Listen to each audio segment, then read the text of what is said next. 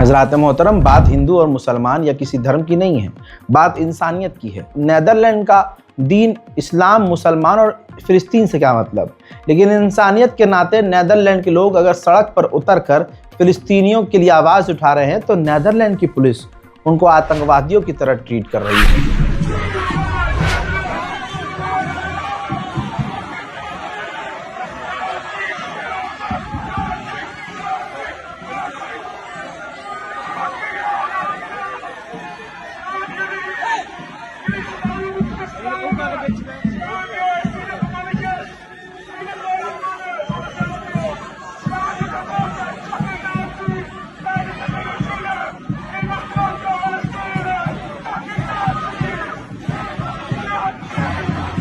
अपनी गली की मस्जिद तो मुसलमान बचा नहीं पा रहा, संभल से लेकर जहां जहां देखिए मुसलमान किसी मस्जिद को बचा नहीं पा रहा है, तो बैतुल मुकद्दस को कहां से मुसलमान बचा पाएगा। बैतुल मुकद्दस पे आखिरकार इजराइल का कब्जा पूरी तरह से नजर आ रहा है। मुसलमान तो नहीं, लेकिन हजारों की तादाद में रोज यहूदी पहुंच रहे हैं।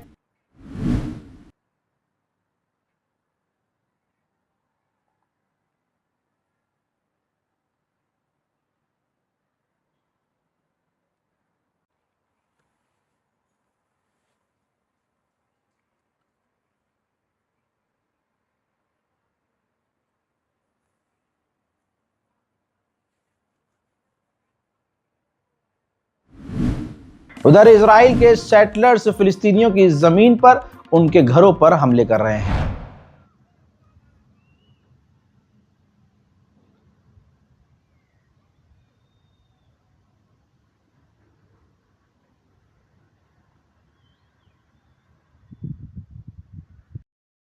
कुछ ये इजरायली और इजरायली गवर्नमेंट और फोर्सेस और इजराइल के अंधभक्तों की हरकतें देखकर आपको अपना मुल्क याद आता होगा। इसीलिए कहता हूं, हिंदुस्तान के मुसलमान फिलिस्तीनियों को सबसे ज्यादा बेहतरीन तरीके से समझ सकते हैं।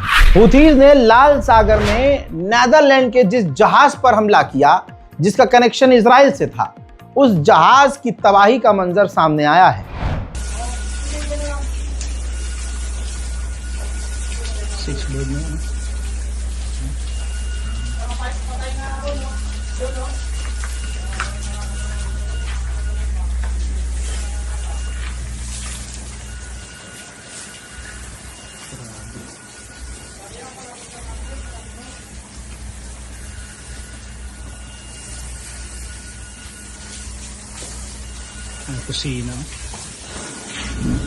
हजरात, ये वीडियो बता रहा है कि हुथीज निडर होकर जिसका भी कनेक्शन इजराइल से है उसे तबाह कर रहे हैं। नेदरलैंड ने इसके बाद मांग की है कि जो हुथीज संगठन है उस पर सारी दुनिया पाबंदी लगाए।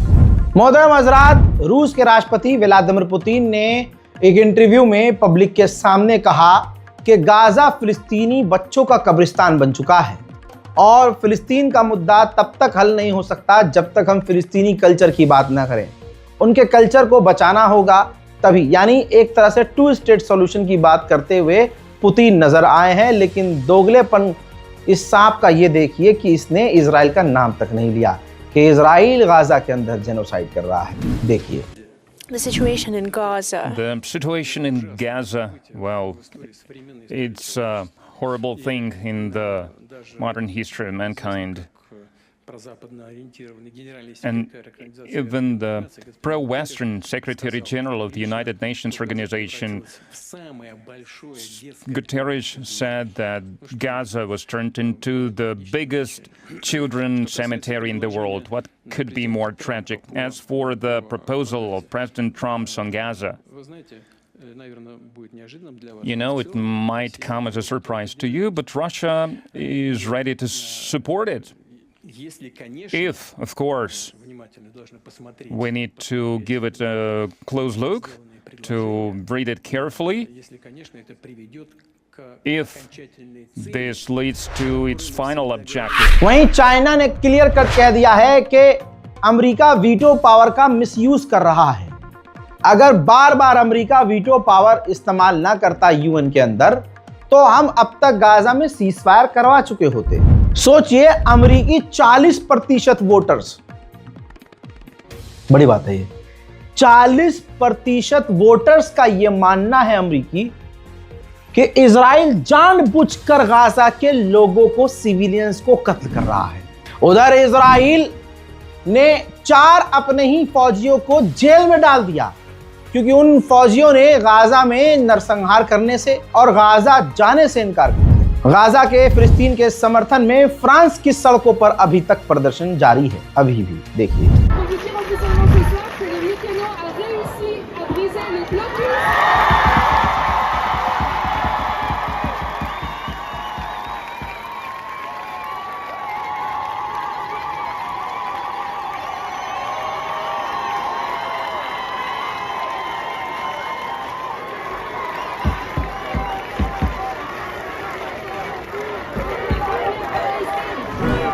इजराइल के सेंट्रल हॉस्पिटल के कंप्यूटर पर अटैक हुआ, साइबर अटैक, जिसके बाद जो सेंसिटिव डाटा है वो लीक हो गया है, जिसकी वजह से इजराइल को बड़ा झटका लगा है। उधर इजराइल ने आदतन लेबनान पर भी, ये तस्वीर देखिए, लेबनान पर भी आज फिर से हमला किया, जिसमें 2 आम लोगों की मौत हो गई है।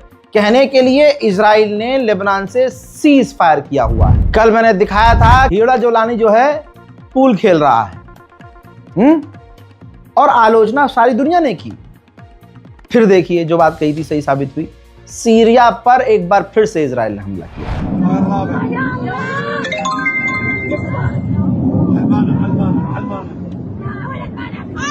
समझ में आ रहा है जोलानी मर्द का बच्चा है या हिजड़ा है, मुझे कुछ बताने की जरूरत नहीं। उधर जोलानी साहब जो हैं वो रूस जाने वाले हैं। कहा जा रहा है कि रूस से वो डिफेंस डील करेंगे और इजराइल होने देगा। हाँ, हम न करो। जिन लोगों को लग रहा है कि ईरान की इंटरनल सिक्योरिटी अच्छी है, भाई कुछ भी नहीं है।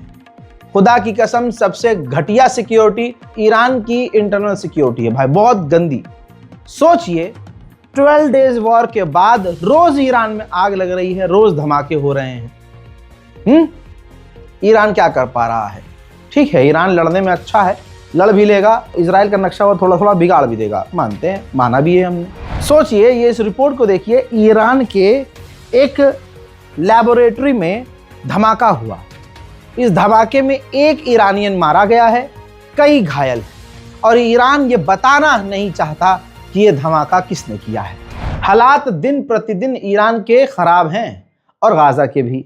आप इस रिपोर्ट को शेयर कीजिए, हमारे चैनल को सब्सक्राइब कर लीजिए, ताकि मिडिल ईस्ट की तमाम जानकारी आप तक हर तरह से मिलती रहे। मैं हूं रजा और आप देख रहे थे रजाग्राफी अनस्क्रिप्टेड। जय हिंद।